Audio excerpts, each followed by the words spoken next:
কিরে, রাত 12টা বেজে দুপুর 1টা হয়ে গেল, এখনো তুই যাসনি? সারা রাত কালকে কিছু খাইনি, ভাবলাম তোমরা ফিস্টি করবে, দুটো কিছু খেয়ে তাই যাব। ও এই কথা, আয় বস, কিছু খেয়ে যাক। এই নে ধর, নে খা।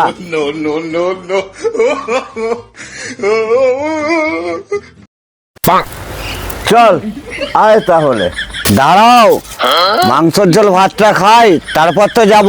বছরের প্রথম দিন। আরে শালা, এই যে খেতে পেলে শুতে চায়, ভাগ শালা ভাগ। তুমি আমাকে নেমন্তন্ন কথা দিচ্ছ? আমি 1 বছর এই পৃথিবীতে রাজ করেছি, জানো আমি তোমার কি করতে পারি? তুই আমার বাল ছিঁড়বি। 1 বছর তুই রাজত্ব করেছিস, এবার আমি 1 বছর রাজত্ব করবো। ভাগ শালা ভাগ, শালা ভাগ।